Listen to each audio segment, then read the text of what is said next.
जोहार edu campus के इस मंच पे स्वागत है आप सभी का।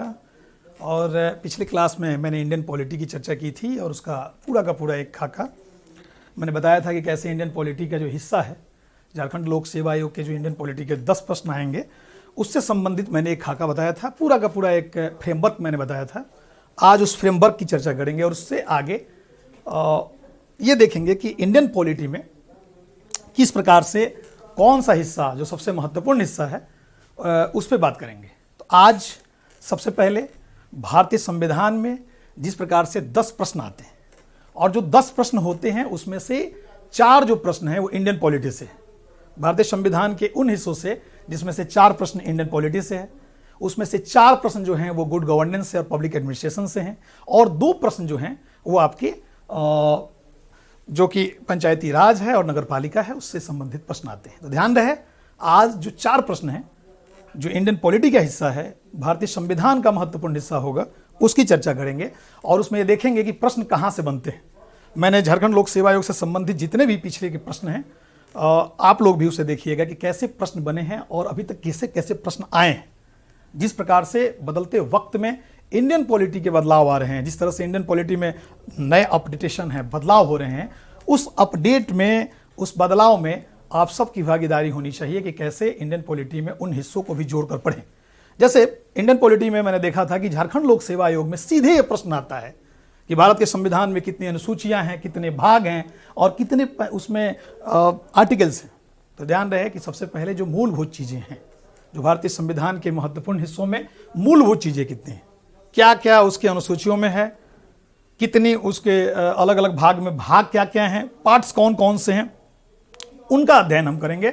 और एक राउंड हम देखेंगे कि सबसे पहले इंडियन पॉलिटी को पढ़ने में हमें इस बात का ध्यान होना चाहिए कि भारत के संविधान में अभी कितने टोटल अनुच्छेद हैं, कितने भाग हैं, कितनी अनुसूची हैं। ये बहुत ज़रूरी है और ये एक बेसिक, क्योंकि इंडियन पॉलिटी में हमें इसका भी ध्यान रखने की ज़रूरत है कि किस प्रकार से हमारे पास फैक्ट्स और साथ में कंसेप्ट दोनों चीज़ें क्लियर होनी चाहिए। तो आज इस वक्त में जिस प्रकार की स्थिति बनी है उसमें ध्यान रहे कि भारत के संविधान में अनुच्छेद जो शुरुआती दौर में 395 अनुच्छेद थे उसकी संख्या लगातार बढ़ रही है, बदलाव आ रहे हैं और अभी वर्तमान में 452 के आसपास भारत के संविधान में अनुच्छेद बढ़े हैं, उनकी संख्या लगातार बढ़ी है। और जो शुरुआती दौर में भारत के अनुच्छेद जो थे, भारतीय संविधान में जो अनुच्छेदों की संख्या थी वो 8 अनुच्छेद थे, आज उसकी संख्या 12 हो गई है। उसी तरीके से भारत के संविधान में जो भाग हैं, पार्ट्स हैं, उनकी संख्या 22 हो गई है। अगर उसे हम टुकड़ों में देखें, अलग अलग तरीके से देखें तो सीधे ये प्रश्न बनाता है।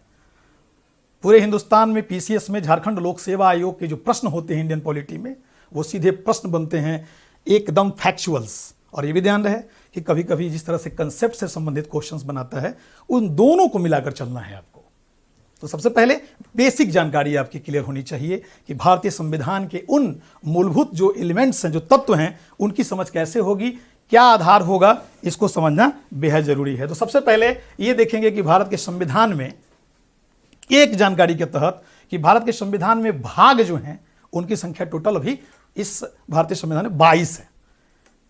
तो 22 जो पार्ट्स हैं उनको पहले समझ लीजिए, उसमें क्या क्या है। अगर ये क्लियर हो जाता है तो आप बहुत हद तक ये समझ जाएंगे कि कौन कौन सा हिस्सा। जैसे मैंने अभी क्वेश्चन देखा था झारखंड लोक सेवा आयोग में, ये डायरेक्ट पूछा है कितने आर्टिकल्स हैं, क्या हैं, उसके हिस्से क्या क्या होते हैं। तो ये समझने के लिए सबसे पहले जान लीजिए कि हमें ये देखना जरूरी है कि भारत के संविधान के तहत भाग 22 हैं और भाग 22 के तहत कौन कौन से हिस्से जोड़े गए हैं, उसमें नवीनतम चीज़ें क्या क्या जोड़ी गई हैं और अनुसूची में क्या क्या बदलाव आए हैं। इन सब के अध्ययन करते हुए हम आगे बढ़ेंगे और विस्तृत तरीके से हम आगे भी बात करेंगे। जैसे भारत के संविधान का जो हिस्सा है उसमें ये ध्यान रहे कि भाग जो है, अनुसूचियाँ जो हैं और जो नए नए संविधान संशोधन हो रहे हैं, इन सबको हम अलग अलग तरीके से पढ़ेंगे। लेकिन आज की इस क्लास में, आज की इस चर्चा में और आज के पूरे जो ये डिस्कशन होगा उसमें इंडियन पॉलिटी के उन 3 हिस्सों की चर्चा करेंगे जहां से 4 प्रश्न संभावित सबसे ज़्यादा बनते हैं।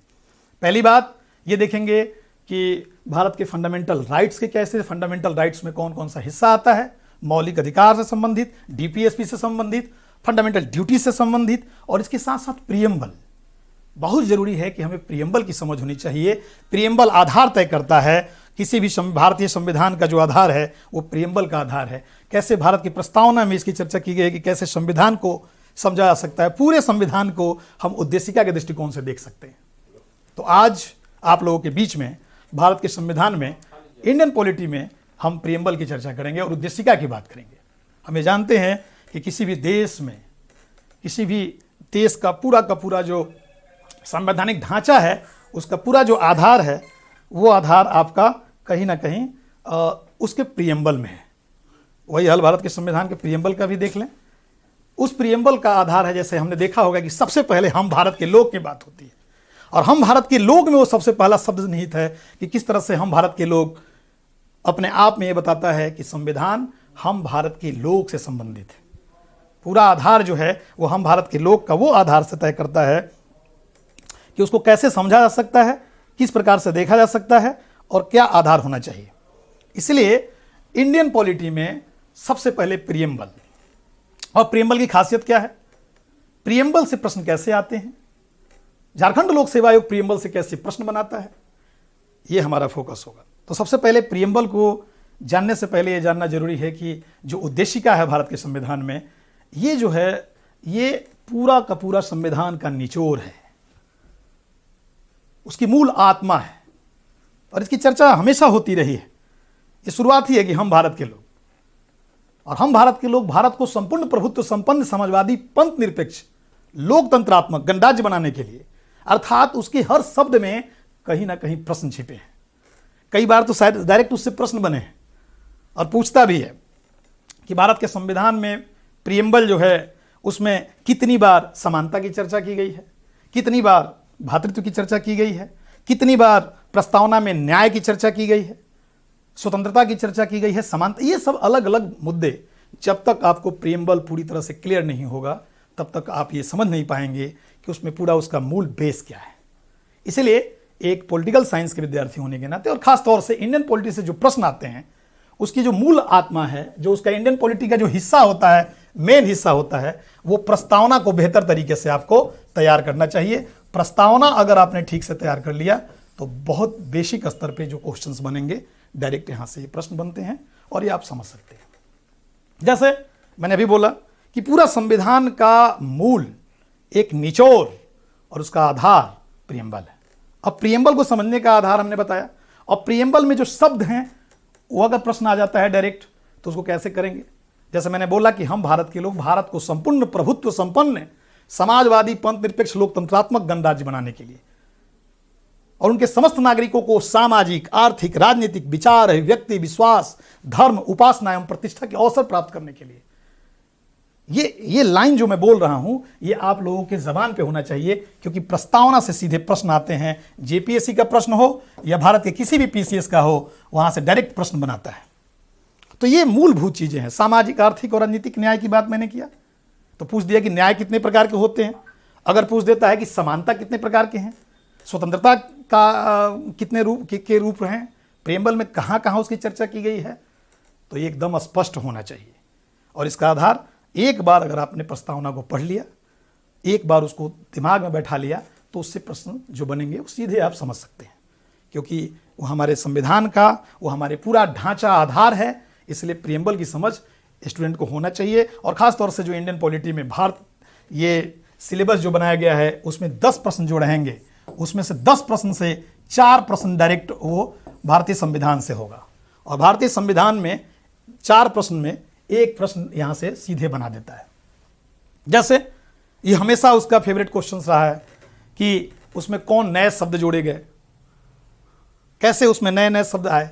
तो भारतीय संविधान के प्रियम्बल में कौन नए शब्द जुड़े हैं, क्या क्या जुड़ा है, उसको भी ठीक से समझना होगा और ये जानना होगा कि हमें उसका पूरा बेस क्या होगा। जैसे एक प्रश्न मैं बताता हूं कि अगर न्याय आ गया, अगर प्रश्न आता है कि भारत के संविधान में और उसकी प्रस्तावना में न्याय की कितनी बार चर्चा है, स्वतंत्रता की कितनी बार चर्चा है, समानता की कितनी बार चर्चा है, तो इस तरह के जब प्रश्न आते हैं तो एकदम याद रखिए, जब कंसेप्ट क्लियर होगा। जैसे न्याय की चर्चा हो गई, मैंने अभी बोला कि भारत के संविधान में सामाजिक, आर्थिक और राजनीतिक न्याय की चर्चा है। तो सामाजिक, आर्थिक और राजनीतिक न्याय, तो न्याय जो जस्टिस है वो 3 प्रकार के हो गए, जो कि 3 हो गए हिस्सा जो न्याय की बात होती है। तो हमारे न्याय 3 प्रकार के हो गए, सामाजिक, आर्थिक और राजनीतिक न्याय। अब उसी तरह से अगर प्रश्न आता है कि स्वतंत्रता की बात होती है तो स्वतंत्रता में क्या क्या आता है, तो स्वतंत्रता की जब चर्चा होगी तो हम सबसे पहले उसके वो देखेंगे कि स्वतंत्रता को कैसे समझेंगे, कि प्रियम्बल में स्वतंत्रता को लेकर क्या चर्चा है। जैसे विचार, अभिव्यक्ति, विश्वास, धर्म और उपासना की स्वतंत्रता। डायरेक्ट हमारे प्रियम्बल को एक बार अगर आपने याद कर लिया, संविधान के प्रस्तावना को तैयार कर लिया, तो सीधे आपको पता लग जाएगा कि जो संविधान का मूल आधार है उसमें जो स्वतंत्रता है वो 5 प्रकार के हैं। एकदम सीधे स्वतंत्रता को 5 प्रकार से हम देख सकते हैं और समझ सकते हैं, जो बेहद जरूरी है। प्रश्न ऐसे ही बनेंगे। हमें बहुत गहराई में नहीं जाना है, लेकिन ऊपर ऊपर भी नहीं जाना है। एक बेस होना चाहिए। इंडियन पॉलिटी में एक समझ होने के लिए ये ज़रूरी है कि हम ये समझें कि कैसे उसका आधार क्या है, उसको कैसे हम समझ सकते हैं और किस प्रकार से वो कदम हम बढ़ा सकते हैं। दूसरी तरफ अगर एक बात और हम करें कि इसी प्रियम्बल को लेकर अलग अलग विद्वानों ने अलग अलग राय दी है, तो उन राय को भी जोड़िए। उनके भी जो अलग अलग कमेंट हैं, उन कमेंट्स को भी सुनने की ज़रूरत है, देखने की ज़रूरत है। और ये भी कभी कभी प्रश्न डायरेक्ट वहाँ से बनाता है। शुरुआती दौर में पंडित नेहरू ने ही सबसे पहले 13 दिसंबर 1946 में उद्देश्य प्रस्ताव प्रस्तुत किया था।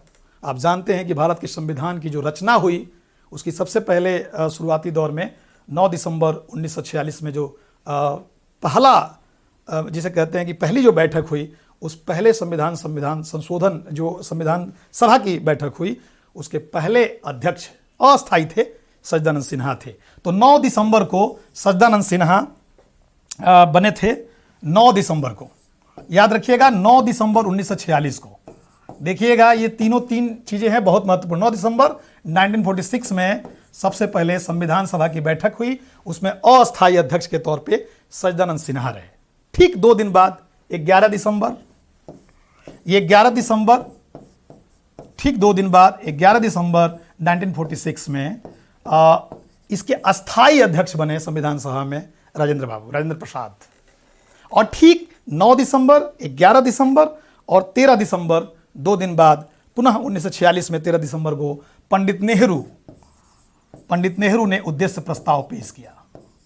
तो बहुत बड़ी बात है, क्योंकि 3 महत्वपूर्ण ऐसी घटनाएं घटी जो कि प्रियम्बल, जो कि भारत के संविधान में संविधान सभा के बैठक के बाद पहले प्रस्ताव में पंडित नेहरू ने 13 दिसंबर 1946 को ये उद्देश्य का प्रस्ताव पेश किया और प्रियम्बल की बात हुई। और ये प्रियम्बल हमारे संविधान में बेहद महत्वपूर्ण है, उसका निचोड़ है, क्योंकि सामाजिक, आर्थिक, राजनीतिक, विचार है, व्यक्ति, विश्वास, धर्म, उपासना या इसके अलावा जितने भी उसके अलग अलग हिस्से हैं, व्यक्ति की गरिमा, राष्ट्र की एकता, ये सब मुद्दे, जितने छोटे छोटे एक पॉइंट से पूरा का पूरा संविधान के अलग अलग चीज़ों की हम व्याख्या कर सकते हैं, उसके विस्तृत चर्चा कर सकते हैं, उसका आधार तय कर सकते हैं। इसलिए प्रियम्बल जरूरी है, प्रियम्बल को समझना जरूरी है। और प्रियम्बल को यह भी देखने की जरूरत है कि प्रियम्बल का नेचर कैसा होता है। ध्यान रहे, अलग अलग लोगों ने अलग अलग खंडपीठ में, सुप्रीम कोर्ट ने भी अलग अलग डिसीजंस में इस चीज़ को जोड़ा था और बताया था कि कौन सा हिस्सा किस प्रकार से होंगे, क्या होगा। जैसे हमने देखा था कि के.एम. मुंशी विद्वान थे और उन्होंने इंडियन पॉलिटिकल साइंस, खासतौर से भारतीय संविधान में के.एम. मुंशी की भूमिका बहुत बड़ी है। और के.एम. मुंशी ने स्पष्ट कहा था कि उद्देशिका हमारे प्रभुत्व संपन्न लोकतंत्रात्मक जो गणराज्य है उसका पूरा का पूरा एक स्वप्नों और विचारों का प्रतिनिधित्व करती है। उद्देशिका उन विचारों को एक आधार तय करने में भूमिका निभाती है, जो कहीं ना कहीं जो आज़ादी के समय जो हमारी सोच थी कि भारत का पूरा का खाका, एक आधार कैसे तय किया जाए, संविधान में उन चीज़ों को कैसे स्थापित किया जाए, जो संविधान का पूरा बेस हो। तो उद्देशिका की चर्चा में के.एम. मुंशी की चर्चा बेहद महत्वपूर्ण है, जिन्होंने उसकी चर्चा की थी। आगे चलकर कई ऐसे मुद्दे आए जिसमें बहुत सारे लोगों ने इसको माना कि किस तरह से, जैसे एस.आर. बोम्मईवाद में भी इस बात की चर्चा हुई कि उद्देशिका जो है वो संविधान का भाग है। तो उद्देशिका संविधान का भाग है, ये सीधे प्रश्न बना देता है यहाँ। तो प्रियम्बल से जो प्रश्न बनेंगे वो तब आपको समझ में आएंगे जब आपको उद्देशिका सीधे सीधे याद हो।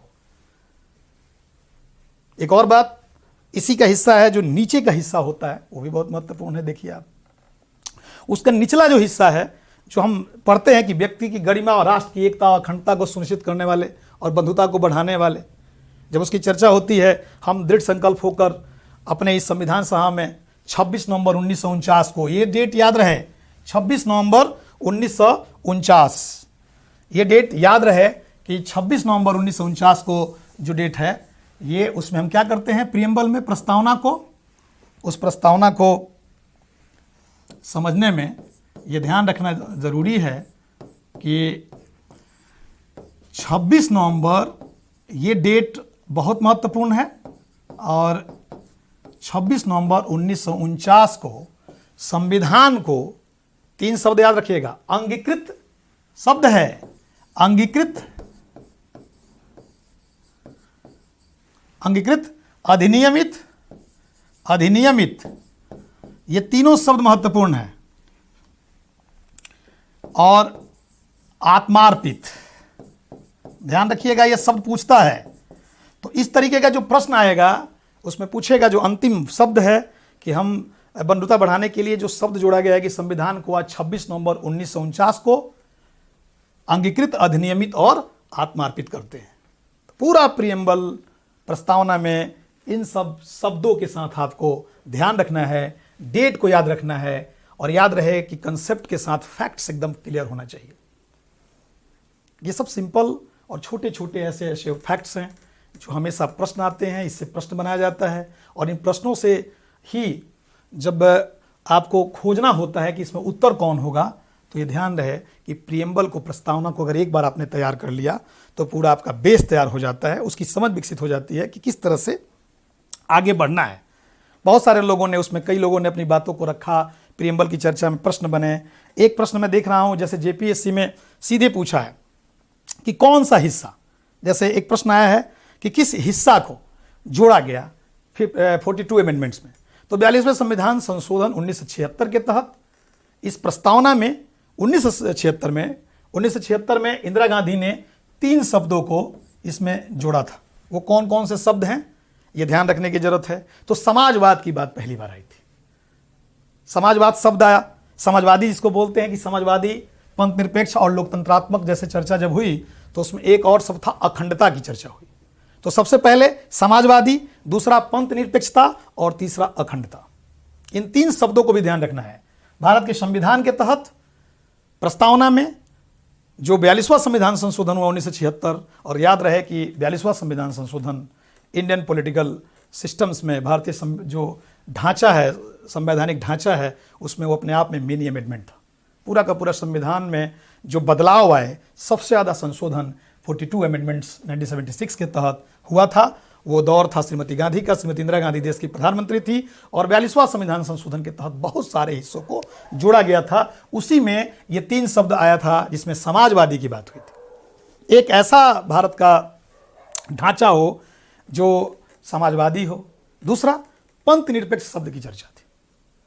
पंथ निरपेक्षता जो शब्द है, या पंथ निरपेक्ष जो शब्द है, उसकी चर्चा है, और तीसरा जो शब्द है अखंडता की बात की गई। तो इन 3 शब्दों को भी ध्यान रखना है, और ये बात याद रहे कि इससे एक प्रश्न रहेंगे। तो प्रस्तावना को अमेरिका के एक, जिसे कहते हैं कि भारत के संविधान में कई अलग अलग देशों का प्रभाव रहा है, तो प्रस्तावना अमेरिका से प्रभावित है, यूएसए से ये प्रभावित है। इसलिए ये भी ध्यान रखने की जरूरत है कि उसका क्या इफेक्ट रहा है, कैसे उसको देख सकते हैं। और यूएसए से प्रभावित होने के बाद जो प्रस्तावना तैयार की गई, और प्रस्तावना को जब हमने धरातल पर उतारने के लिए, पूरा आधार, यही बेस जो भारत का ढांचा है, उसी को हमने अधिनियमित किया, अंगीकृत किया, उसी को हमने आत्मार्पित किया, और वही बेस के आधार पर भारत के संविधान के पूरा का पूरा जो हमने फंडामेंटल राइट्स को आगे बढ़ाया, उसी से हमारा डीपीएस भी आगे बढ़ा। आगे चल के फिर इसी 42 अमेंडमेंट के तहत, 42वां संविधान संशोधन के तहत ही एक और हिस्सा जुड़ा था जो हमारे मूल कर्तव्यों से जुड़ा हुआ है। तो ये सब इसी से निकले हुए, इसके अलग अलग शब्दों से निकले हुए ये शब्द हैं, जिसको हमेशा ध्यान रखना है कि कौन से शब्द कितना महत्वपूर्ण हो जाता है, उसका प्रभाव कितना होता है, ये जानना बेहद जरूरी है, और इसका सबसे बड़ा हिस्सा यही होता है। तो मैंने क्या बोला कि न्याय, स्वतंत्रता, समानता, भ्रातृत्व, और ये भ्रातृत्व जैसे शब्द एक बार चर्चा हुई है, उसमें सीधे जो उसकी चर्चा में शब्द आता है वो साफ कहता है कि राष्ट्र की एकता और अखंडता को सुनिश्चित करने वाले और बंधुता को बढ़ाने वाले। तो बंधुता को बढ़ाने वाले, तो बंधुता के शब्द जो हैं उसके बहुत महत्वपूर्ण हैं और ये जानना चाहिए, देखना चाहिए। ये हमारा पूरा का पूरा एक ढांचा हो गया। इसी से प्रश्न बनते हैं और कई ऐसे प्रश्न तैयार किए जाते हैं जो सीधे क्रम से डाल देंगे, सीधे क्रम से डाल देंगे। तो प्रियम्बल की समझ होगी, अगर आपने एक बार प्रस्तावना को तैयार कर लिया और आपके जबान पे प्रस्तावना है, तो अगर कहीं से भी प्रश्न बनाएगा तो आप चूकेंगे नहीं।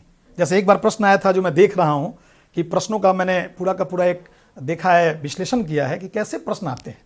और मेरा मानना है कि अगर इंडियन पॉलिटी में 10 नंबर लाना है और जिस तरह से जेपीएससी में ये एक मौका आया है, उसमें इंडियन पॉलिटी को समझने के लिए या पूरा का पूरा जो ढांचा है उसमें आप पिछले सारे प्रश्नों को सॉल्व करें। जो प्रश्न आ रहे हैं उसको देखें कि भारत के संविधान से जो प्रस्तावना है उससे कहाँ से प्रश्न आ रहे हैं, जो मौलिक अधिकार है वहाँ से कहाँ से प्रश्न आ रहे हैं, फिर उसके अलावा न्यायपालिका से नए नए प्रश्न कैसे बन रहे हैं, विधायिका से कैसे प्रश्न बन रहे हैं, अलग अलग जो हिस्सा है उसके भी हिस्सों को देखें और प्रश्न कहाँ से ज़्यादा बनते हैं उस पर बल दें। तो मैं हमेशा कहता हूँ कि एक छात्र को ये ध्यान रहे, जैसे मैंने इसमें प्रश्नों को देखा, जेपीएससी के जो प्रश्न हैं उसमें स्पष्ट ये क्लियर होना चाहिए कि एक स्टूडेंट को ये पता हो कि संविधान में जो भी मूल उसकी आत्मा है, जो उसका आधार है, वो है पूरा का पूरा बेस, उसका पार्ट्स, और वो जो 22 पार्ट्स हैं, 22 भागों में जो बटा हुआ हिस्सा है, उसको समझना बेहद ज़रूरी है, जिससे आप एक भी प्रश्न चूकेंगे नहीं और उसकी समझ विकसित होगी। मैं एक बार क्लियर कर दूं, इंडियन पॉलिटी को समझने से पहले आपको ये समझना होगा कि वर्तमान में जो 22 भाग है, भारतीय संविधान में जो 22 भाग हैं, उस 22 भाग को ये हमें देखना होगा कि किस तरीके से हम टुकड़ों में बांट कर देखें तो बहुत आसान हो जाएगा। संविधान को रटने से ज़्यादा समझने की जरूरत है, और समझने के लिए क्या होगा, सबसे पहले आपके कंसेप्ट क्लियर हो, और कंसेप्ट क्लियर के लिए क्या करना पड़ेगा, ये पता हो कि भाग 22 हैं। तो ध्यान रहे, पार्ट्स कितने हैं, 22, और 22 पार्ट्स जो हैं इंडियन कॉन्स्टिट्यूशंस में, उसके तहत इसमें कौन कौन सा हिस्सा होगा भारतीय संविधान के तहत, उसको जबान पे रखिए।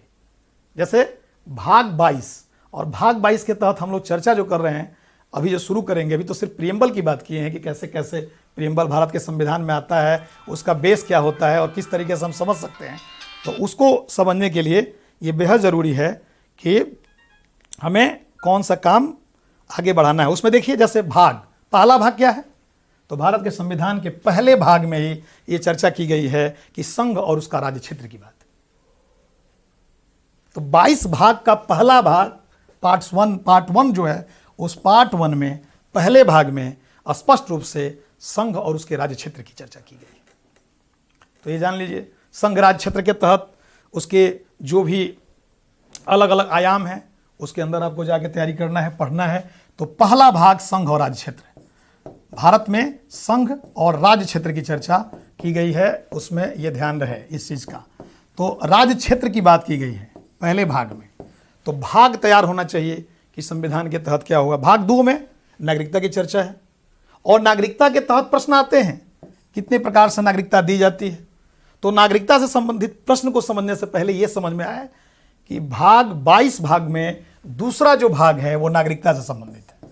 तो पहला संघ और राज्य क्षेत्र स्पष्ट हो, दूसरा नागरिकता हो, और तीसरा भाग क्या है जो सब लोग जानते हैं, वो है भारत के जो मौलिक, जो हमारा आधार, ये जिसे बोल सकते हैं कि फंडामेंटल राइट्स है। तो उस मौलिक अधिकार की जो शक्ति मिली हुई है वो भारत के संविधान के भाग 3 के तहत मिला हुआ है। और भाग 3 को बेहद तरीके से पढ़ना है, क्योंकि यहाँ भी प्रश्न जेपीएससी में बनाता है, और जेपीएससी में प्रश्न फंडामेंटल राइट्स तो पूछेगा ही पूछेगा, उससे संबंधित कंसेप्ट भी क्लियर होना चाहिए कि भाग 3 के तहत हमें फंडामेंटल राइट्स को समझना है। और अनुच्छेद 12 से लेकर 35 तक उसकी चर्चा है, और 12 से 35 के बीच में जो जो पावर्स मिले हुए हैं, जो अधिकार मिला हुआ है, उन अधिकारों की भी चर्चा हम करेंगे और देखेंगे कि क्या क्या उसमें बटा हुआ हिस्सा है, प्रश्न कहाँ से आ रहा है। मेरी नज़र प्रश्नों पे है, और ये ध्यान रहे कि जिस भी हिस्सा को पढ़िए, चाहे इंडियन पॉलिटी हो, चाहे ज्योग्राफी हो, जो हिस्सा पढ़िए, पहले उसके प्रश्न को देखिए कि कैसे प्रश्न पहले आए हुए हैं। ये पीसीएस हो चाहे सिविल सर्विसेज में, जो आज के दौर में सबसे पहले आप प्रीवियस ईयर्स के पेपर जरूर देखिए, प्रश्न कहाँ से आ रहे हैं, कैसे बन रहे हैं, पूछने का उसका तरीका क्या है। इसलिए हमें ज़्यादा किसी भी चीज़ के अंदर घुसने से ज़्यादा ये जरूरी है कि कंसेप्ट क्लियर हो, और कंसेप्ट क्लियर होने से पहले 22 भाग आपके ज़बान पे हो। मैंने बोल दिया कि संघ राज्य क्षेत्र की चर्चा भाग 1 में है, भाग 2 में हमने बताया कि नागरिकता की चर्चा है, भाग 3 में मौलिक अधिकार की चर्चा है, भाग 4 में राज्य के नीति निर्देशक तत्व की चर्चा है, भाग 4 के क में जो जोड़ा गया 42वां संविधान संशोधन के तहत वो हमने मौलिक कर्तव्य की बात की है। तो स्वर्ण सिंह समिति ने 1976 में जो 42वां संविधान संशोधन हुआ था, उस 42वें संविधान संशोधन के तहत स्वर्ण सिंह समिति के रिपोर्ट पर मौलिक कर्तव्य को जोड़ा गया है।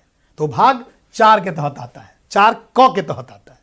तो याद रखिएगा 22 भाग हैं, लेकिन उसके भी अलग अलग खंड हैं, 22 भाग में भी खंड हैं। तो 4 का क्या हो गया, वो स्पेशल हो गया भारत के जो मौलिक कर्तव्य हैं, जो निहित है कि कर्तव्य क्या करने चाहिए, नागरिकों के कर्तव्य क्या होने चाहिए। सिर्फ अधिकार की बात नहीं होती है, बल्कि ये भी ध्यान रखने की जरूरत है कि हमारे कर्तव्य क्या है, तो ये भी ध्यान रहे। तो भाग 4 के तहत उसको देख लिया। उसी तरीके से जो भाग 5 है, जो इंडियन कॉन्स्टिट्यूशन में भाग 5 है, वो संघ की चर्चा करता है। और ये स्पेशल ये ध्यान रखने की जरूरत है कि भाग 5 संघ सरकार की बात करता है, और यही भाग 5 के तहत संघ सरकार में जितने भी हमारे लेजिस्लेटिव हैं, वो सब चीज़ लेजिस्लेटिव के तहत जो भी चीज़ें आती हैं वो सब इसमें शामिल हो जाता है। इसका ध्यान रखिएगा। तो भाग 5 तक हमने संघ और संघ क्षेत्र के बारे में चर्चा किया, और फिर भाग 6 की बात करूंगा। जब भाग 6 की बात करूंगा तो भाग 6 के तहत क्या रखा गया है, राज्य सरकार की चर्चा की गई है। भाग 6 राज्य सरकार की चर्चा की गई है, और ये राज्य सरकार की चर्चा में ही हम राज्य सरकार के तहत जो हमने भाग 5 में सेंट्रल के बारे में पढ़ा, संघ के बारे में पढ़ा, वही भाग 6 में हम राज्य के बारे में पढ़ेंगे। एकदम कंसेप्ट क्लियर होना चाहिए। पॉलिटिकल साइंस में, इंडियन पॉलिटी में जो भारतीय संविधान के तहत 4 प्रश्न आएंगे, इसका बेसिक आधार आपका यही है कि जो हमारा संविधान में जो भाग हैं, अनुसूची हैं, वो अलग अलग जो महत्वपूर्ण आर्टिकल्स हैं, उनको जरूर देख लें।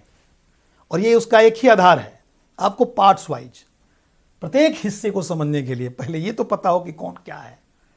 मैंने बताया कि भाग 1, भाग 2, भाग 3, भाग 4, भाग 4 का और भाग 5, और 5 में मैंने संघ सरकार की बात किया भाग 5 के तहत, और फिर भाग 6 में मैंने बताया कि राज्य सरकार की चर्चा होती है, उसके बारे में अध्ययन करेंगे हम।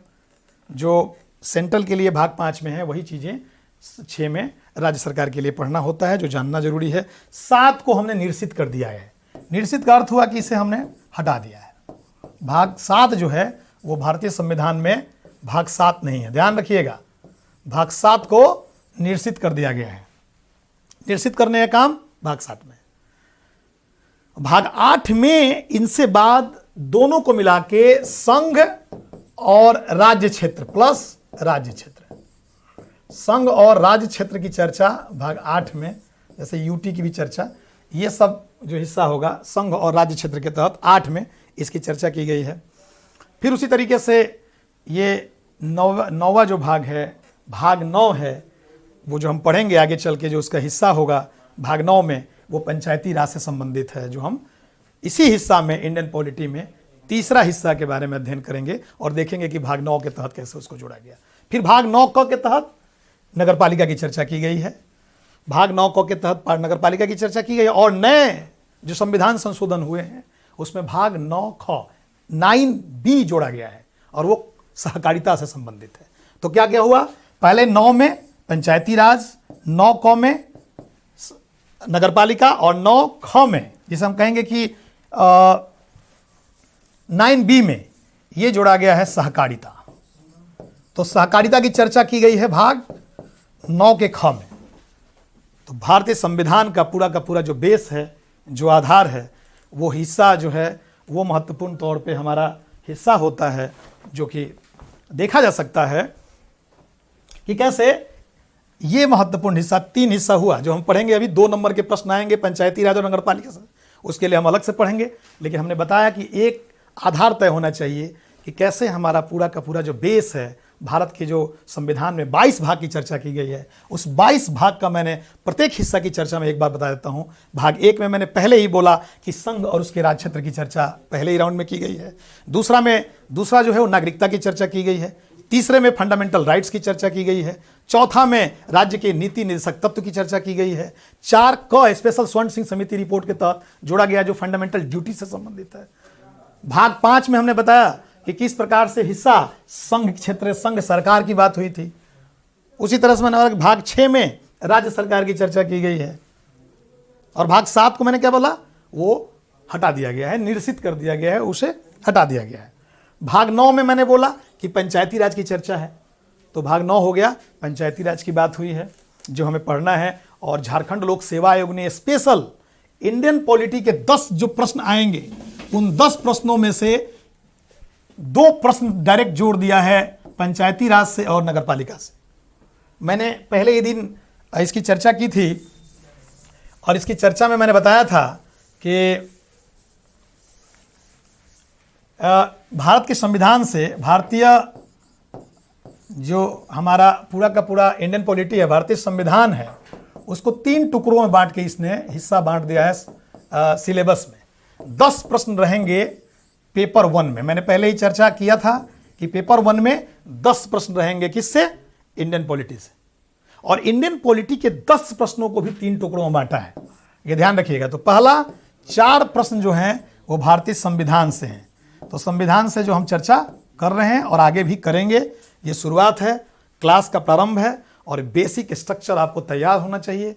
अगर पूरा का पूरा अच्छी समझ के लिए हमें ये पहले पता हो कि हमारे संविधान में भाग कितने हैं, अनुसूची कौन कौन से हैं, कितनी अनुसूचियाँ नई जुड़ी हुई हैं, कितने आर्टिकल्स नए जुड़े हैं, अभी वर्तमान में क्या क्या बदलाव आ रहा है, उसका आधार ये मैं बता रहा हूँ। तो 4 प्रश्न, 10 इंडियन पॉलिटी में से 4 भारतीय संविधान से। 4 प्रश्न जो रहेंगे वो रहेगा लोक प्रशासन से, पब्लिक एडमिनिस्ट्रेशन, लोक प्रशासन से संबंधित 4 प्रश्न रहेंगे। और इसी लोक प्रशासन का जो हिस्सा है उसमें एक हिस्सा जोड़ देंगे आप, उसको बोलते हैं हम सुशासन। तो सुशासन की चर्चा जो करेंगे वो हमारा हिस्सा 4 प्रश्नों के रहेंगे। तो 4 प्रश्न कहां से रहेंगे, 4 प्रश्न भारतीय संविधान से, 4 प्रश्न कहां से रहेंगे, लोक प्रशासन और गुड गवर्नेंस से, जिसे हम सुशासन बोलते हैं। और 4 8 प्रश्न हो गए। और 2 प्रश्न जो रहेंगे वो पंचायती राज और नगर पालिका की बात मैंने जो पहले ही किया है, और प्लस नगर पालिका, इन दोनों से जो प्रश्न होंगे वो 2 होंगे। तो क्या क्या हो गया, 4 प्रश्न भारत के संविधान से, 4 प्रश्न लोक प्रशासन से और सुशासन से, और 2 प्रश्न पंचायती राज और नगर पालिका से। तो ये 10 प्रश्न रहेंगे और इसी 10 प्रश्न के इर्द गिर्द आपका आधार तय होगा। और इस बार जिस तरह से जेपीएससी ने मौका दिया है और 2016 के बाद वैकेंसी आई है और विज्ञापन जारी होने के बाद जिस तरीके का माहौल है और एक ललक आपके अंदर होनी चाहिए, जुनून होना चाहिए कि किस प्रकार से पीटी पास करें, क्योंकि पूरा सिलेबस जो मेंस का बनाया है बेहतरीन है। मेंस का सिलेबस बेहतरीन है और पीटी अगर आपका होता है, क्योंकि 252 सीटें हैं, तो इस हिसाब से आपको देखना होगा कि 15 गुना जो रिजल्ट आएगा उसमें आपका स्थान कैसे फिक्स हो। और मेंस देने की क्वालिटी विकसित करने के पहले आप पीटी पास करना जरूरी है किसी के लिए भी। और इस बार चुनौती है, इस बार चुनौती है और इस चुनौती को स्वीकार कीजिए। और इस चुनौती को स्वीकार करने में इंडियन पॉलिटी का जो हिस्सा है उसको मेरे साथ लगातार जो क्लास चलेंगे उससे जुड़े रहिए, जोहार एजू कैंपस पे, इस मंच पे। और हम स्पष्ट बता रहे हैं कि किस प्रकार से पढ़ने के जो हमारा इंडियन पॉलिटी का जो बेस होना चाहिए उसको समझने के लिए एक मूलभूत आधार तय हो। जैसे मैंने बोला कि टोटल 22 भाग के अलग अलग हिस्सों में प्रश्न कहां से आ रहे हैं उसको देखिए, कहां से प्रश्न बना रहा है, किस तरीके के प्रश्न जो बन रहे हैं वो किस पार्ट से प्रश्न है। मैंने बोला ना कि एक भाग 1 2 3 4 5 6 7 जैसे मैंने बोला कि निरसित हो गया है। 8 में बताया कि संघ और राज्य क्षेत्र की चर्चा है। 9 मैंने बोला कि भाग 9 में पंचायती राज को जोड़ा गया।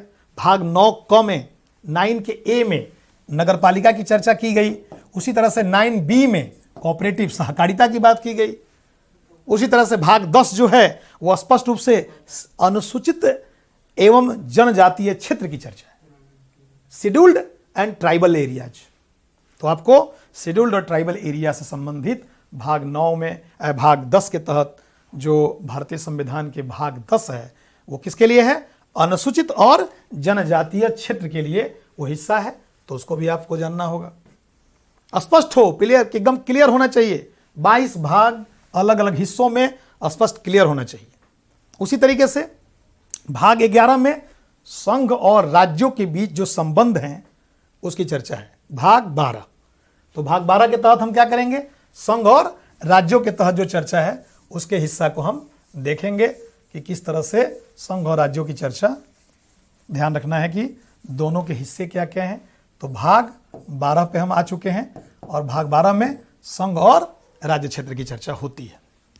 दूसरी बात, भाग 13 में भारत राज्य के भीतर, इस देश के अंदर व्यापार करने के लिए, वाणिज्य के लिए और समागम के लिए, 3 शब्द याद रखिएगा।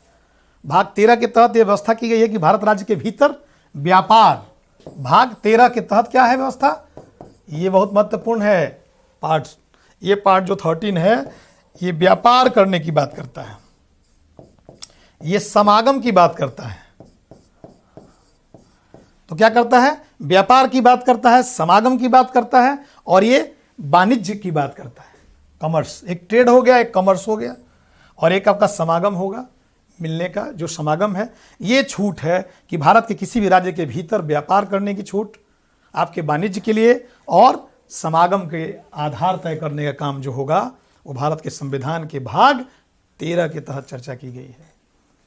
मैं स्पष्ट बताता हूं कि पढ़ने में हमें एक कंसेप्ट स्पष्ट ध्यान रहे कि संविधान के सिर्फ 22 भाग के अलग अलग हिस्सों को अगर आप समझ लेते हैं ट्रैक के तहत, तो ये समझ में आ जाएगा कि प्रश्न कहाँ से बनते हैं और संविधान की जो मौलिक शक्ति है, जो हमारे एक स्टूडेंट के लिए होना चाहिए कि कैसे इंडियन कॉन्स्टिट्यूशंस को हमारे दिमाग में बैठाना है, वो सबसे अच्छा आधार है कि पूरा का पूरा 22 भाग को टुकड़ों में देख लीजिए और फिर देखिए कि इसमें महत्वपूर्ण कौन कौन से हैं। तो ये सब ये जितने भी हिस्सा मैं चर्चा कर रहा हूँ भाग 13 तक, ये सभी वित्तीय शक्तियों को लेकर, व्यापार को लेकर, वाणिज्य को लेकर, समागम को लेकर, भारत और राज्य क्षेत्रों को लेकर, दोनों के बीच के आधार को लेकर, इन सब की चर्चा इसमें की गई है, जिसको जानना चाहिए। भाग 14 के तहत संघ और राज्य के अधीन सेवाएं हैं।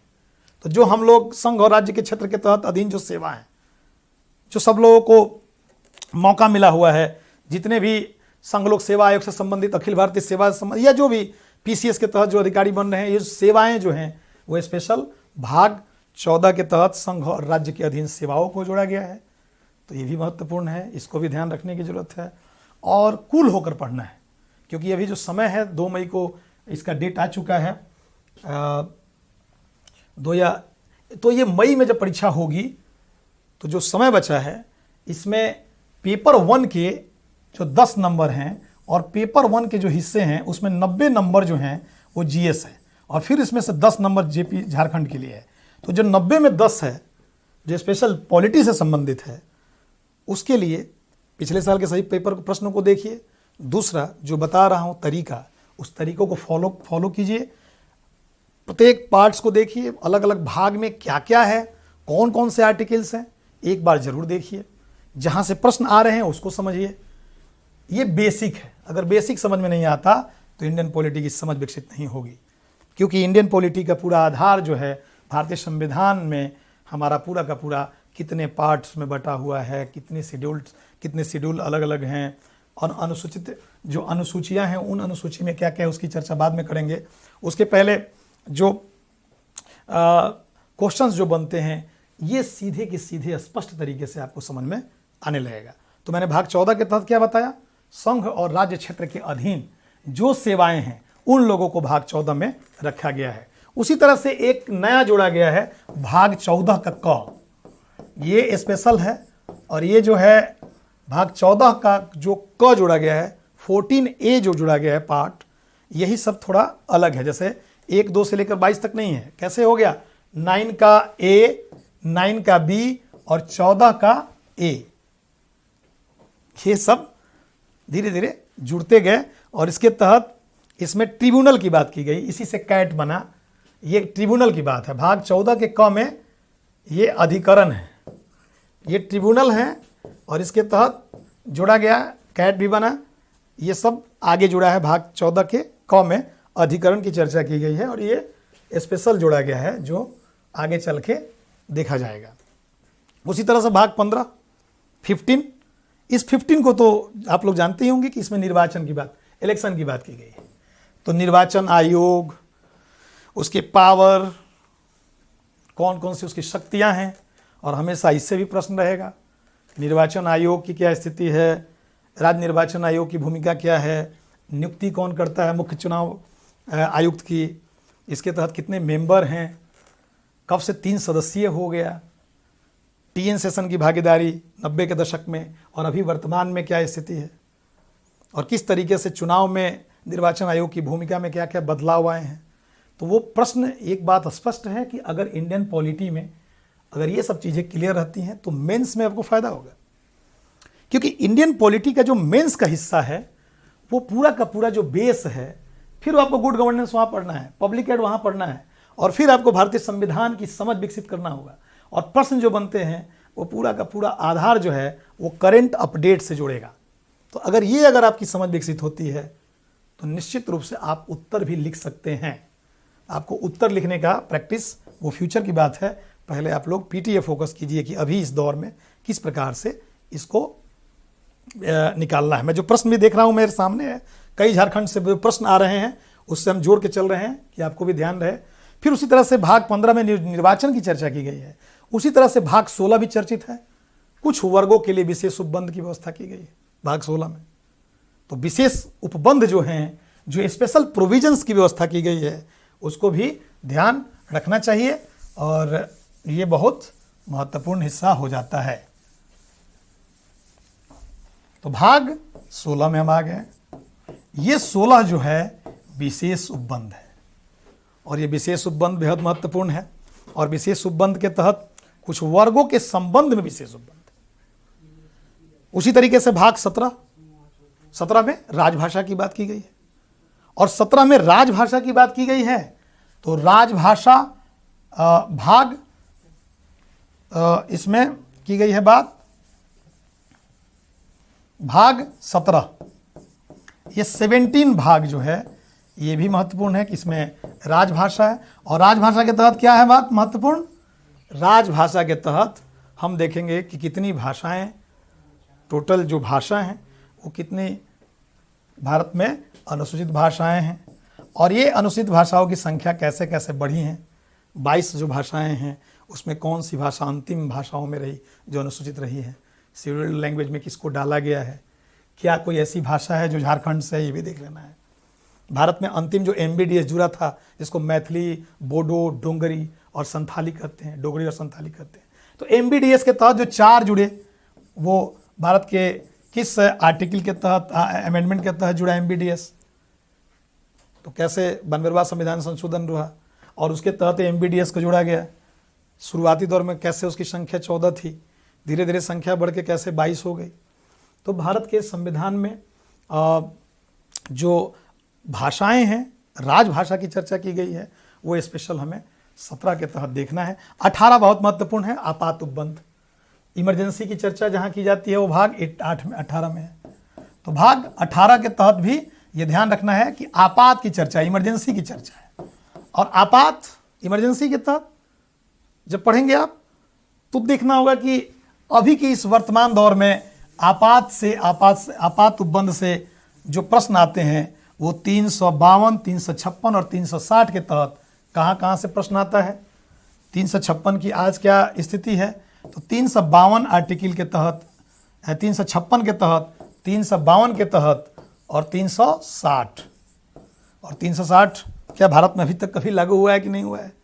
यह आपात की चर्चा अभी संविधान में है। क्या कभी वित्तीय आपातकाल की स्थिति भारत में लागू हुई है? तो नहीं हुई है। कोरोना का काल आया, संकट की स्थिति रही, माइनस GDP ग्रोथ हमारा माइनस में चला गया, तो क्या वित्तीय आपातकाल की स्थिति क्यों नहीं पैदा हुई? अगर हुई तो सरकार ने लागू क्यों नहीं किया? उसके कारण क्या क्या इसके लिए प्रोविजंस किए गए हैं? तो अभी तक भारत के संविधान में 360 जो आर्टिकल है, इस आर्टिकल का अभी तक प्रयोग नहीं हुआ है। लेकिन 356 का बहुत सारे भारत में दुरुपयोग हुआ है। जब मेंस देंगे तो देखेंगे कि किस तरह से इसका दुरुपयोग होता है, अलग अलग तरीके से सरकार जो सत्ता में है वो कैसे 356 का दुरुपयोग करती है, वो अलग मामला है।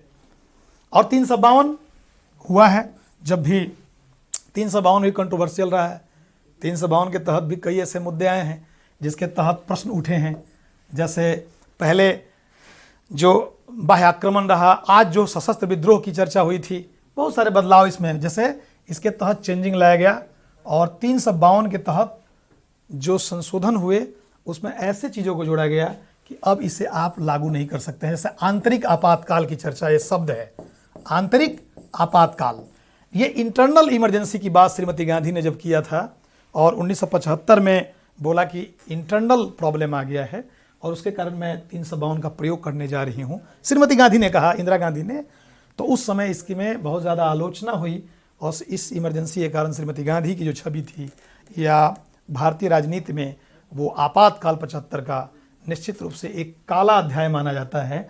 उसके कारण फिर आगे जब जनता पार्टी की सरकार बनी, मोरारजी भाई देसाई देश के प्रधानमंत्री बने, तो इसमें सुधार किया और भारत के संविधान के संशोधन में स्पेशल इसके लिए 44 जो अमेंडमेंट था उसके तहत बहुत सारे संशोधन में इस हिस्सा को भी सुधारा गया और कहा गया 44वां संविधान संशोधन के तहत भी कि 352 के प्रयोग में कैसे उसके तरीके बदल दिए गए और सशस्त्र विद्रोह जो है, बाह्य आक्रमण या जो ये इंटरनल आंतरिक नाम पर जो आपातकाल की स्थिति पैदा की गई थी उसको खत्म कर दिया गया। ये बहुत महत्वपूर्ण है। तो ये सब चर्चा करेंगे जब समय आएगा, लेकिन अभी क्लियर होना चाहिए कि भारत के संविधान के भाग 18 में 18 जो 18 भाग है वो आपातकाल से संबंधित है। तो ये सब चीज़ें एकदम क्लियर हो, किसी भी हिस्सा को पढ़ने से पहले कंसेप्ट क्लियर हो, तभी मज़ा आएगा, तभी उसमें रोचक जो आनंद है, जो पढ़ने का जो तरीका है उसमें और ज़्यादा निखार उसमें होने की संभावना होगी। अब देखिए, जैसे 19 जो है वो प्रकीर्ण है।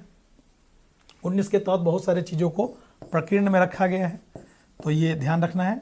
ये 19 में है, भाग 19 के तहत। उसी तरह से भाग 20 बड़ी चर्चित है। 20 में संविधान संशोधन है और संविधान संशोधन तो देख कर जाना है। हमेशा जेपीएससी एक दो प्रश्न यहाँ से उठा लेता है। तो पार्ट जो भाग है वो भाग 20, भाग 20 किससे संबंधित है? भाग 20, ये भाग 20 जो है ये आपके संविधान में संशोधन से संबंधित है। संविधान में संशोधन कैसे होगा इसकी चर्चा इसमें की गई है। तो ये संविधान में संशोधन की बात भाग 20 में की गई है और ये जानना जरूरी है कि संविधान संशोधन के तरीके कैसे हैं, संविधान संशोधन को लेकर भारत में कैसे अलग अलग चीज़ों की चर्चा हुई और संविधान संशोधन को लेकर शक्ति की जब बात आती है तो एक चीज़ ज़रूर आप लोग जान लीजिए, जो मैं थोड़ा सा इस हिस्सा में अभी आगे बढ़ने से पहले चर्चा कर देता हूँ कि मौलिक अधिकार और संविधान संशोधन दोनों में आपस में दोनों के महत्वपूर्ण हिस्से आपस में जुड़े हुए हैं। आप जानते होंगे कि इसी सितंबर 2020 में अभी हाल के दिनों में जो एक बहुत बड़े शख्सियत का देहांत हुआ, उनका नाम था केशवानंद भारती। आपने नाम सुना होगा, केशवानंद भारती। ये केशवानंद भारती वही हैं जिनका अभी सितंबर 2020 में देहांत हुआ था और चर्चा में आए, इसलिए यहाँ से एक प्रश्न बनाएगा इस बार। अब क्या है, केशवानंद भारती कौन है? तो आप जानते हैं कि भारत के संविधान में केशवानंद भारती बनाम जो केरला राज्य का केस रहा है, ये बहुत चर्चित एक केस था और इसी केस पर 1973 में 24 अप्रैल 1973 को भारत के संविधान में अब तक का सबसे महत्वपूर्ण उस हिस्से की चर्चा की गई जो आप जैसे विद्यार्थियों को जानना बेहद जरूरी है। क्या हुआ था इसमें?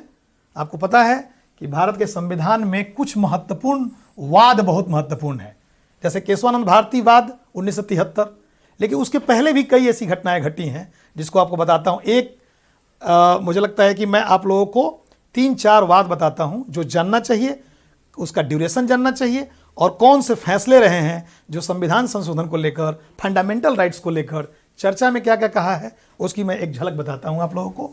ये देखिए, जैसे सबसे पहले एक शंकरी प्रसाद बनाम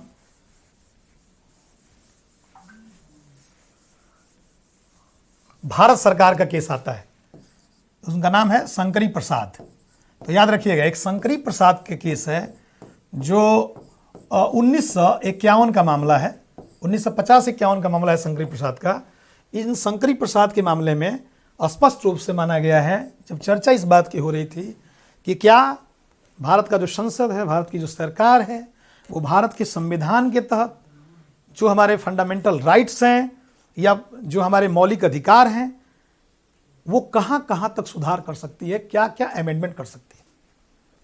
ये जो शंकरी प्रसाद का मामला था, इन्होंने स्पष्ट कहा कि सरकार को ये पावर है कि वो किसी भी क्षेत्र में संशोधन संविधान में कर सकती है।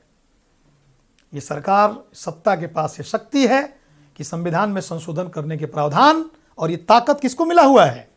ये मामला सरकार को मिली हुई है, सरकार को ये पावर मिला हुआ है, शक्ति मिली हुई है। ये शंकरी प्रसाद का केस था, ये शंकरी प्रसाद का केस था। लेकिन इसी केस को आगे बढ़ाते हुए आगे चलकर सबसे चर्चित एक दो और केस इसमें आए थे, जो राजस्थान से संबंधित एक केस था, सज्जन सिंह विवाद, कोई सज्जन सिंह विवाद का मामला था 1965 में। ये तो केस था ही, लेकिन इनसे भी चर्चित और सबसे महत्वपूर्ण, जब देश में आज़ादी के बाद सत्ता और न्यायपालिका, सरकार और न्यायपालिका की जब शक्ति टकराने लगी, तो एक ऐसा विवाद पैदा हो गया, एक ऐसी स्थिति पैदा हो गई जब संविधान को लेकर एक तरफ न्यायपालिका और एक तरफ न्यायपालिका की स्थिति हो गई और एक तरफ सरकार। कैसे? 1967 का केस आप लोगों को याद होना चाहिए, 1967 का केस बेहद महत्वपूर्ण है। और वो केस क्या था? गोलकनाथ बनाम पंजाब राज्य। याद रखिएगा, गोलकनाथ बनाम पंजाब राज्य केस बहुत चर्चित है। शंकरी प्रसाद का केस 1951, और फिर 1951 के बाद एक सज्जन सिंह का केस, और फिर 1967 का 1967 का सबसे चर्चित गोलकनाथ बनाम पंजाब राज्य। ये याद रखिएगा, गोलकनाथ बनाम पंजाब राज्य। अब ये क्या है, इसके बारे में थोड़ा मैं चर्चा कर दूं। ऊपर के जो मामला आया शंकरी प्रसाद का केस, उसके जो भी सुप्रीम कोर्ट का आदेश आया, ऑर्डर आया, उस ऑर्डर में सरकार के फेवर में फैसला आया। पंडित नेहरू का दौर था और भारत के संविधान के तहत संविधान संशोधन जब 1950-51 में हुआ और उसमें 9वीं अनुसूची को जोड़ा गया। पहले 8वीं अनुसूची भारत के संविधान में मूल 8वीं अनुसूची थी।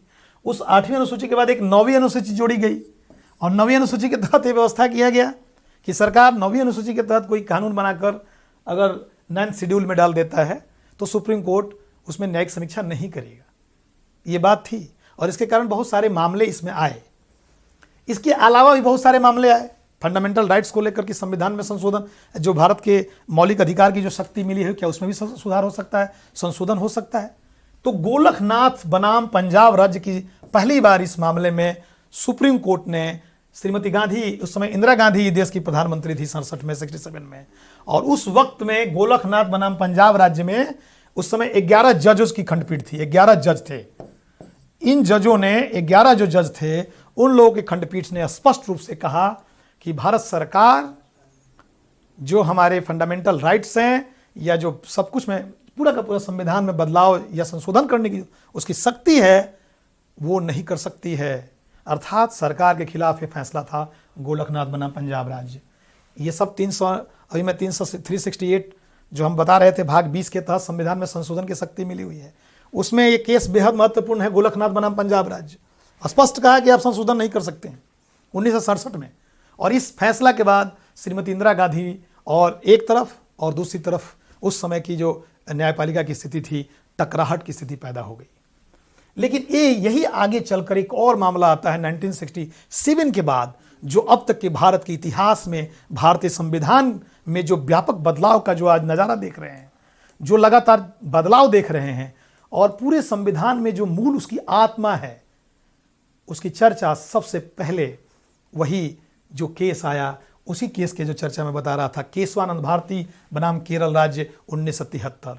1973 का वो केस कोई नहीं भूल सकता है, जिनका नाम था केशवानंद भारती बनाम केरल राज्य। और मैं इसलिए केशवानंद भारती की चर्चा कर रहा हूं कि केशवानंद भारती वही शख्सियत हैं जो केरला के एक हिंदू मठ के मठाधीश थे, और वही 9वीं अनुसूची के तहत जो ये केरला में जो वहाँ भूमि सुधार के लिए कानून आया, और उस अधिनियम के तहत ये कानून आया और उसकी चर्चा हुई कि भूमि सुधार के तहत जमीन छीनने की बात आई, तो केरला सरकार के आदेश पर वह उनके फैसले को बदलने के लिए केशवानंद भारती ने सुप्रीम कोर्ट में केस किया, और यही केशवानंद भारती बनाम केरल राज्य का केस माना जाता है। ये बात ध्यान रहे कि केशवानंद भारती का देहांत इसी सितंबर के महीने में 2020 को हुआ है, जो भारत के इतिहास में अब तक के जितने भी वाद हुए हैं उन वाद में सबसे महत्वपूर्ण वाद अगर कोई रहा है तो केशवानंद भारती बनाम केरल राज्य केस 1973। और 73 में क्या फैसला आया? पहली बार सुप्रीम कोर्ट ने आदेश दिया। यह भी ध्यान रहे कि 1971 में श्रीमती गांधी ने गरीबी हटाओ का नारा लगाया और चुनाव जीत गई, और चुनाव जीतने के बाद वो भारत की एक ताकतवर महिला प्रधानमंत्री के तौर पे पहली महिला प्रधानमंत्री बनी ही थी। उसके बाद भारत की सशक्त प्रधानमंत्री के तौर पे वो उभरी हुई थी, क्योंकि 71 में ही बांग्लादेश, पूर्वी और पश्चिमी पाकिस्तान दो टुकड़ों में बट गया, बांग्लादेश देश बना। वही 71 के बाद उन्होंने चुनाव भी जीता, और चुनाव जीतने के बाद 73 का जो मामला आया सुप्रीम कोर्ट में, उसमें केशवानंद भारती का केस आया। और पहले मैं बता दिया था कि गोलखनाथ का फैसला सरकार के खिलाफ गया था 1967 में, लेकिन केशवानंद भारती केस में 11 जज थे गोलखनाथ में। यहां अब तक के इतिहास में शायद अभी भी नहीं, सुप्रीम कोर्ट का सबसे बड़ा खंडपीठ 13 जजों के खंडपीठ ने यह फैसला दिया कि सरकार संविधान में संशोधन तो कर सकती है, सरकार भारत के संविधान के किसी भी हिस्सा में संशोधन तो कर सकती है, लेकिन उसके बेसिक स्ट्रक्चर में, उसका जो बेसिक स्ट्रक्चर है उसमें संशोधन करने की पावर नहीं है। यही बेसिक स्ट्रक्चर की चर्चा जो है, जो इसका पूरा बेस है भारतीय संविधान के तहत, बेसिक स्ट्रक्चर का की जो अवधारणा है, वो मूलभूत अवधारणा का आधार तय करने में केशवानंद भारती का केस बहुत महत्वपूर्ण है। और सरकार के सामने चुनौती बन के इस बात को देखा जा सकता है कि 1973 का केशवानंद भारती बनाम केरल राज्य सरकार का उस फैसला ने भारत सरकार के पूरे संविधान के आधार को और ढांचा को बदल कर रख दिया, और उसने स्पष्ट कहा कि आप सब कुछ कर लो, लेकिन बेसिक स्ट्रक्चर में अगर चोट करेंगे तो वो सुप्रीम कोर्ट की अवमानना और सरकार के ये कदम को मैं ठीक नहीं मानता। और यही 13 जज थे, ये 13 जजों का सीकरी उस समय चीफ जस्टिस की चर्चा है, और 13 जजों का फैसला बड़ी कमाल क्या है, 7 जज जो थे फेवर में थे और 6 जज विरोध में थे, 6, 12 और 1 13।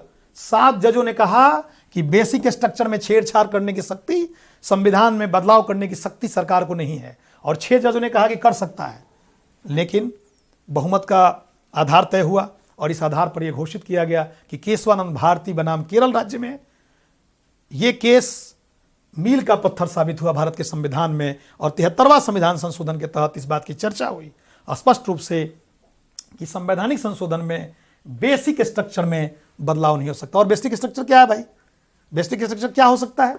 तो बेसिक स्ट्रक्चर का अर्थ हुआ कि भारत के जो प्रियम्बल में जो बातें कही गई हैं, जो भारत का जो मूल ढांचा है, भारत का जो डेमोक्रेटिक सिस्टम्स है, लोकतांत्रिक प्रक्रिया है, भारत का जो लोकतांत्रिक प्रक्रिया में जो भारत में धर्मनिरपेक्षता है, ऐसे शब्द पंथ निरपेक्षता की चर्चा है, सेकुलर जिसको कहा जाता है, वो जो मूल ढांचा है, जो सुप्रीम कोर्ट के पावर मिले हुए हैं, तो ये जो अधिकार हैं, जो हमारे संविधान का के मूल जिसमें आत्मा बसती है, जो प्रियम्बल की शक्ति है, जो फंडामेंटल राइट्स की शक्ति है, उसमें आप छेड़खानी नहीं कर सकते हैं।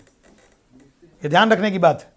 और यही 73 का मामला, केशवानंद भारती का मामला बेहद महत्वपूर्ण हो जाता है। इसीलिए अभी हाल के दिनों में उनका देहांत हुआ है केशवानंद भारती का, इसीलिए ये केस चर्चित है। और जब भी पूछे तो बेसिक स्ट्रक्चर की बात आए कि भारत के संविधान में बेसिक स्ट्रक्चर को लेकर कौन बात करता है, तो केशवानंद भारती को जरूर बताइएगा। 1973 का केस, तो शंकरी प्रसाद का केस, 51 का केस, सज्जन सिंह बात का केस, 1967 में गोलखनाथ बना पंजाब राज्य का केस, 1973 में केशवानंद भारती का केस, और 1980 में मिनर्वा मिल्स का केस। ये केस तो आपके जबान पे होनी चाहिए, क्योंकि अगर इंडियन पॉलिटी की समझ के लिए अगर आप ये चीज़ नहीं जानते हैं, मूल चीज़ें नहीं जानते हैं, तो आपको समस्याएं होंगी। और समस्या का निदान क्या है? जवाहर एजू कैंपस में जिस तरह का एक माहौल है, और जिस तरह से एक अलग अलग तरीके से चीज़ों को जोड़ने के लिए अलग अलग अच्छे टीचरों की संख्या, इसमें अच्छे अच्छे टीचर भी जुड़े हुए हैं जो अलग अलग पार्ट्स को पढ़ा रहे हैं, तो जेपीएससी के पीटी के लिए इन मूलभूत चीज़ों को ही पढ़िए। और आधार बेस तय करिए कि हमें कहाँ किस तरीके से पेपर 1 में बढ़त लेनी है, क्योंकि पेपर 2 पूरा का पूरा जेपीएससी झारखंड से संबंधित है। तो पेपर 1 में बढ़त ले सकते हैं कैसे, जो कि पूरा का पूरा बेसिक आधार है। उस 10 प्रश्न में हमें सबसे पहले मैंने जो आज संविधान के भाग की चर्चा किया वो 20वां हिस्सा था। उसी 20वें हिस्से में मैंने गोलकनाथ, शंकरी प्रसाद का केस, केशवानंद भारती का मामला, 1973 का बेसिक स्ट्रक्चर की चर्चा, मिनर्वा मिल्स की चर्चा को आप जरूर जोड़िए। याद रखिए ये बात कब आती है, 368 के तहत 300 भारत के संविधान में इसकी चर्चा की गई है कि कैसे संशोधन हो सकता है। वो भाग 20 में उसकी चर्चा है। भाग 21 क्या कहता है, भारत के संविधान में भाग 21 क्या कहता है? भाग 21 के तहत व्यवस्था है कि जितने भी टेम्पोररी, अस्थायी, संक्रमणकालीन और जो भी विशेष उपबंध है, स्पेशल प्रोविजंस है, उनको भाग 21 में रखा गया है। और ये भी ध्यान रखिए कि भाग 21 भी चर्चित है। इससे भी प्रश्न 1-2 बनेगा, क्योंकि 2016 के बाद ये पहली बार परीक्षा हो रही है और टाइम फिक्स हो गया है, मई में इसकी परीक्षा है, पीटी होने वाली है। और इस परीक्षा में इस बात का ध्यान होगा कि इसी परीक्षा में 4 साल के अंदर बहुत बड़ी अगर कोई घटना घटी थी तो यही भाग 21 का हिस्सा, जिसमें चर्चा है अस्थायी, संक्रमणकालीन और विशेष उपबंध, स्पेशल प्रोविजंस। और किसके लिए ये चर्चा? जम्मू और कश्मीर के लिए, क्योंकि इसे भी आपको पता होगा कि जम्मू और कश्मीर में जम्मू और कश्मीर की क्या स्थिति है, कैसे उसको यूटी बना दिया गया और पावर सीज हो गया। और 370 की चर्चा, जो महत्वपूर्ण हिस्सा हुआ 35 की चर्चा, एकदम ज़बान पे तैयार होना चाहिए। आप अपडेट रहिए। इंडियन पॉलिटी को पढ़ना है तो प्रत्येक दिन समाचार पत्र को पढ़िए, और जो भी घटनाएं, आज की खबर अगर कोई हो रही है उसको भी आप नोट कीजिए, कागज़ पे लिखिए और उसको जोड़ के लिखिए। क्योंकि पीटी पास करना इस बार लोक सेवा आयोग में झारखंड के लिए चुनौती है, और जिस प्रकार का इस बार फाइट है उसमें आपको खड़ा होना बेहद महत्वपूर्ण है। और इसका आधार यही है कि अपने को अपडेट बनाइए, खासतौर से इंडियन पॉलिटी के लिए तो अपडेट होना पड़ेगा आपको। तो याद रखिएगा भाग 21 में जिसकी चर्चा की गई है वो है अस्थायी, संक्रमणकालीन और विशेष उपबंध, स्पेशल प्रोविजंस। और ये पता भी है 370, 371, 371 A, B, C, D, E, F, G, H, I, J तक क्या क्या नागालैंड को लेकर, असम को लेकर, सिक्किम को लेकर कौन कौन से स्पेशल प्रोविजंस किए गए हैं, वो भी आधार इसमें स्पेशल इसकी चर्चा की गई है, जो अस्थायी है, संक्रमणकालीन है और पूरा स्पेशल प्रोविजंस है। इसके तहत कोडू का क्षेत्र जो जोड़ा गया है लास्ट में, जो नीचे का हिस्सा है कर्नाटका वाला, वो भी देख कर जाइए कि क्या बदलाव आया है। ये बहुत ज़रूरी है।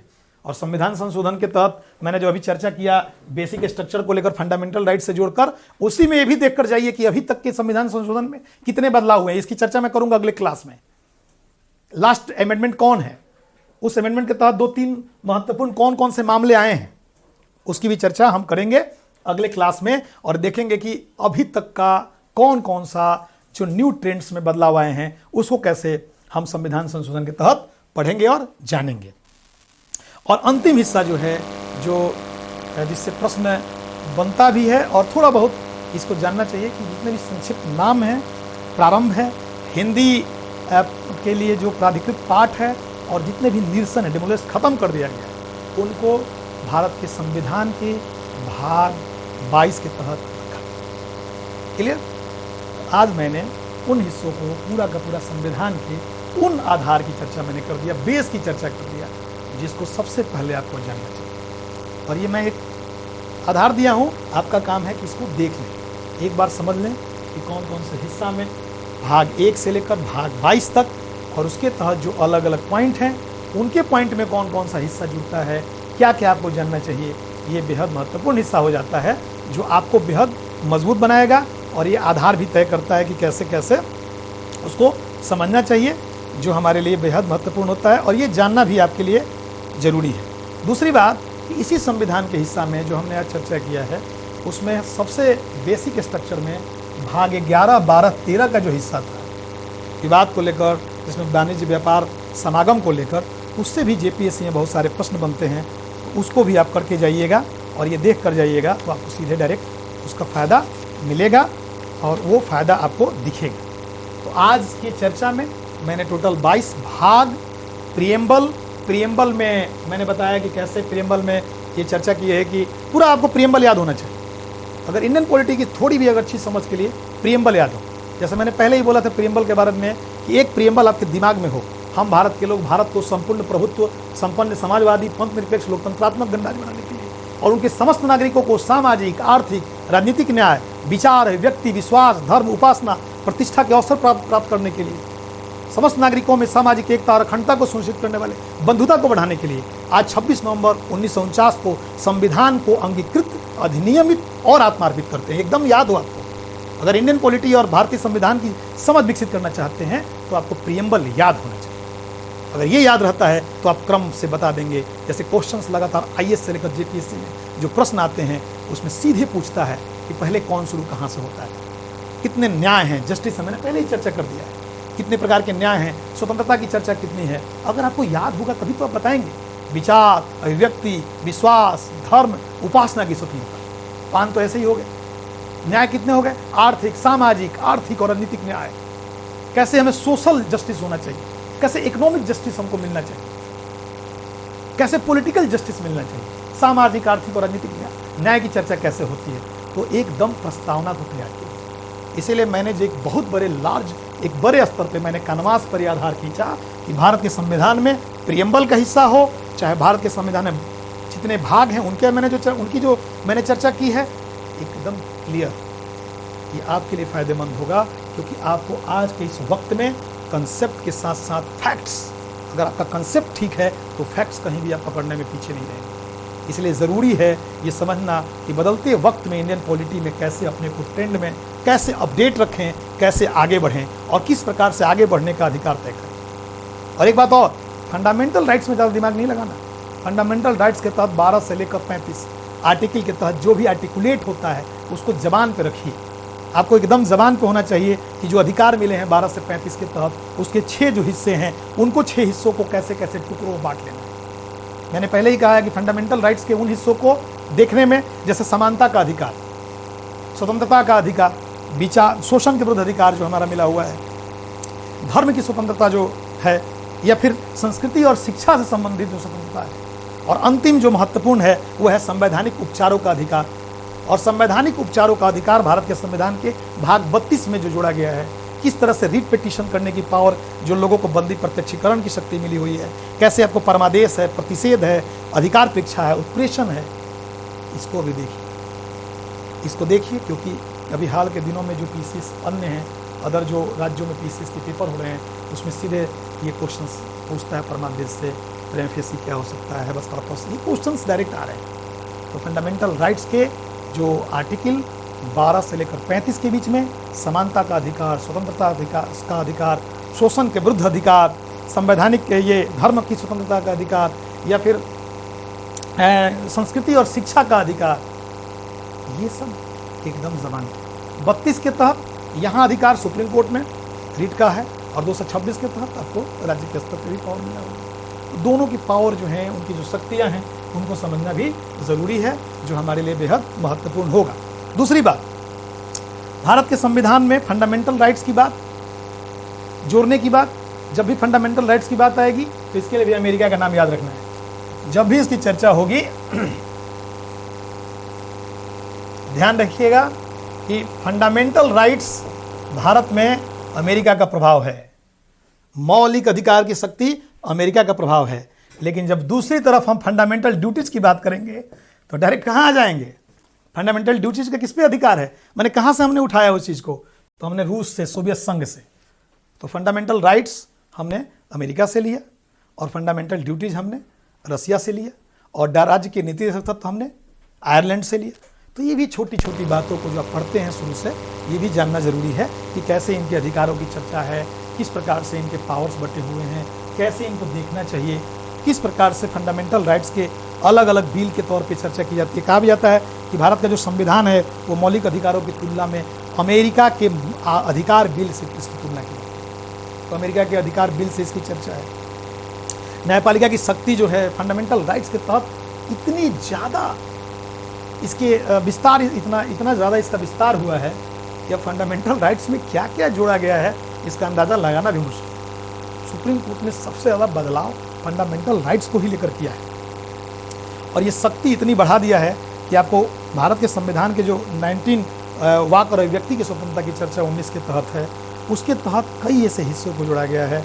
21 के तहत जो प्राण और दैहिक स्वतंत्रता का अधिकार मिला हुआ है, उसमें कई ऐसे हिस्सों को जोड़ा गया है जो कहीं ना कहीं आज के इस दौर में जितने भी बड़े राइट्स हैं, फंडामेंटल राइट्स हैं, उनमें 21 का जो प्राण और दैहिक स्वतंत्रता का अधिकार है, 19 के तहत सर्वत्र आवास संचरण का अधिकार है, कई ऐसे अधिकार जो हैं जो उससे संबंधित है, उसको देखना समझना बेहद ज़रूरी है। आज भी जो सोशल मीडिया है, इलेक्ट्रॉनिक मीडिया है, भारत की पत्रकारिता है, फंडामेंटल राइट्स का ही तो आनंद उठा रही है सब। पूरा का पूरा जो छूट है, लोगों के जो मौलिक अधिकार हैं, बोलने की जो शक्ति है, स्वतंत्रता है, ये सब चीज़ जुड़े हुए हैं, सब के सब हिस्सा जो हैं वो आपके फंडामेंटल राइट से जुड़े हुए हैं। तो इस बात का ध्यान रखें कि अगले क्लास में जब मैं चर्चा करूँगा तो इन हिस्सों से अलग हटके एक बार मैं जितना भी इन टॉपिक में 3, 4, 5 टॉपिक की चर्चा कर देता हूँ जो अगले क्लास में मैं पढ़ाऊँगा और बताऊँगा। एक बात आप लोग ध्यान रखिए, मैंने बोला कि भाग 22 भारत के संविधान में भाग 22, इन 22 भाग को आप लोग घर पे देखिए, इसको तैयार कीजिए, ये बेहद ज़रूरी है। 22 भाग अलग अलग क्या हैं, कौन कौन से उसमें आर्टिकल हैं जो महत्वपूर्ण हैं, इसको तैयार कीजिए। फिर अनुसूची, अब कितने अनुसूची भारत के संविधान में उसकी चर्चा की गई है, तो 12 अनुसूचियों की चर्चा, और 12 अनुसूचियों को भी ठीक से आप देख लीजिए, कौन कौन से शेड्यूल, किस शेड्यूल में क्या है खास, और किस शेड्यूल से प्रश्न आते हैं। जैसे उदाहरण के लिए मैं पूछ दूं कि 6ठी अनुसूची से क्या हो गया, तो 6ठी अनुसूची को भी तैयार करना है, तो AMTM उसको बोलते हैं। 4 राज्यों के लिए, असम, मेघालय, त्रिपुरा, मिजोरम, उनके लिए क्या शक्ति मिली हुई, उनके लिए क्या विशेष सुविधाएं हैं, ये ज़रूरी है, ये बदलाव जरूरी है। क्योंकि भारत के संविधान में, जब भारत के संविधान की रचना हुई तो संविधान को जब 26 नवंबर 1949 को अंगीकृत, अधिनियमित और आत्मार्पित किया गया, उस समय 12 में से मात्र 8 ही अनुसूची शुरुआती दौर में थी। लेकिन देखते देखते 9वीं अनुसूची, पहली बार भारत के पहले संविधान संशोधन में पहला जो हिस्सा जोड़ा गया वो 9वीं अनुसूची को जोड़ा। और 9वीं अनुसूची की चर्चा मैंने पहले ही कर दिया है। एक ऐसा कानून बना लिया गया जिसके तहत न्यायिक समीक्षा का अधिकार नहीं होगा। और आपको ये भी जानकारी हो, जो जानना चाहिए एक विद्यार्थी को, कि न्यायिक समीक्षा के तहत सुप्रीम कोर्ट ने आगे चलकर उसमें भी फैसला सुनाया है। उसका एक बहुत चर्चित केस है जिसकी चर्चा कर देता हूँ, जो आपको जानना चाहिए और आता है, प्रश्न आया है। IR केस है, IR कोइलहोवाद है, इसको कोइलहोवाद बोलते हैं, कोल्हियोवाद बोलिए। ये IR कोइलहोवाद 2006-7 का केस है, जिसमें सुप्रीम कोर्ट ने कहा कि 9th शेड्यूल के तहत अब जो न्यू टेंट्स के तहत जो नया 9वीं अनुसूची में जोड़ा जा रहा है, हिस्सा जोड़ा जा रहा है, उसको हम बदल सकते हैं।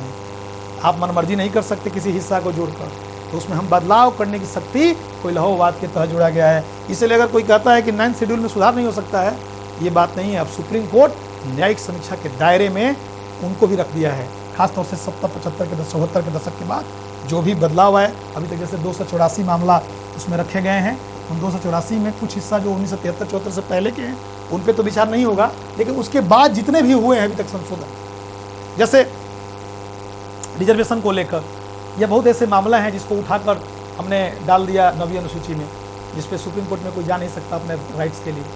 उस राइट्स को बचाने के लिए IR कोइलहोवाद में इस मामले में सुप्रीम कोर्ट ने स्पष्ट कहा कि अब 9th शेड्यूल की भी, तो उसका भी अब हम रिव्यू पिटीशन कर सकते हैं, रिव्यू कर सकते हैं, ये पावर दिया है। तो बस आज मैं चाहूँगा कि आज इतना ही, और इस चर्चा में आज जितनी भी चर्चा हुई है उसका एक बैकग्राउंड जो है उसको आप लोग भी देखिए, समझिए, और एक बड़े स्तर पे कैनवास पे इसको समझने का प्रयास कीजिए। निश्चित रूप से इसका फायदा होगा। अगले क्लास में इसी हिस्सा को हम आगे बढ़ाएंगे और एक दो जो महत्वपूर्ण टॉपिक है उसको बेहतर तरीके से करने का प्रयास करेंगे। तब तक के लिए आप सब लोगों को मैं बेस्ट ऑफ लक बोलता हूँ।